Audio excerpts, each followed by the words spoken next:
Since 2016, the two Anglophone regions of Cameroon are being ravaged by an armed conflict that has claimed the lives of thousands and displaced many families.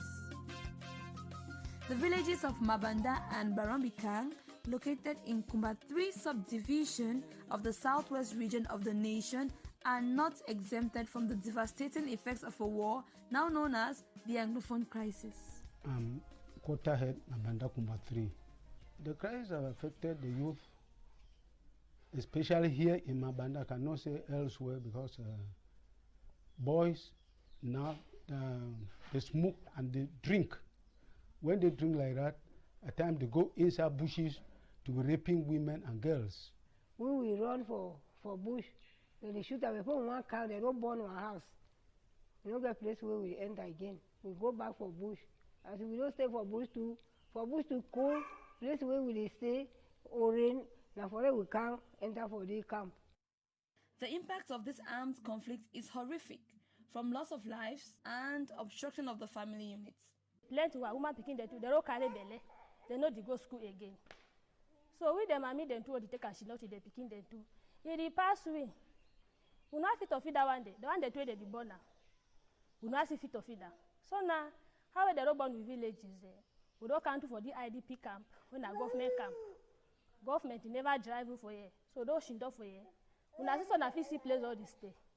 Now people they can't give you some more container. Sometimes they can't give you some more chop with the chop. Sometimes they say they can't give you pad them for a woman picking them. So you see and say for you them true, you know the worker. This has increased humanitarian needs and augmented the poverty situation of these areas, with women, young girls and children constituting the majority of the vulnerable group. When teenage girls are out of school, their future is already at risk.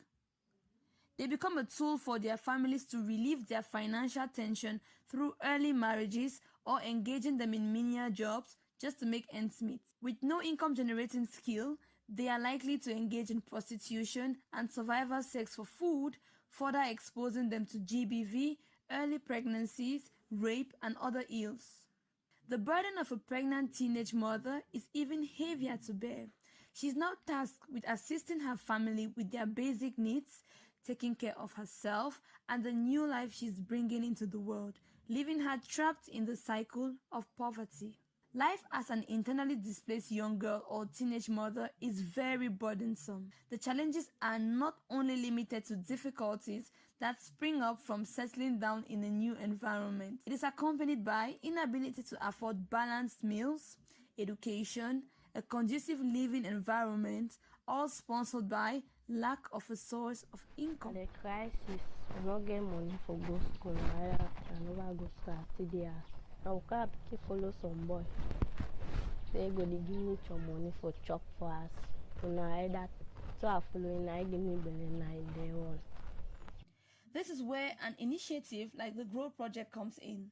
The main goal is to provide teenage mothers and young girls with education, that is, basic numeracy and literary skills, formal learning, income generating, and psychosocial support to help them regain their dignity and confidence.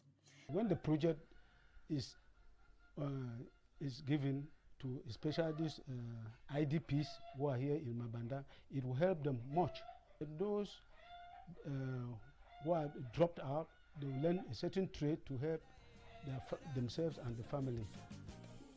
The importance of female education, empowerment, and emancipation cannot be overemphasized. Reason why it is one of the main pillars at AMEF. It is also a tool in the reduction of poverty and has a trickle-down effect which improves family well-being. Such a project is very timely. Its impact will go beyond improving the overall welfare of these girls and redirecting their steps. It presents an opportunity for them to grow and be the best version of themselves.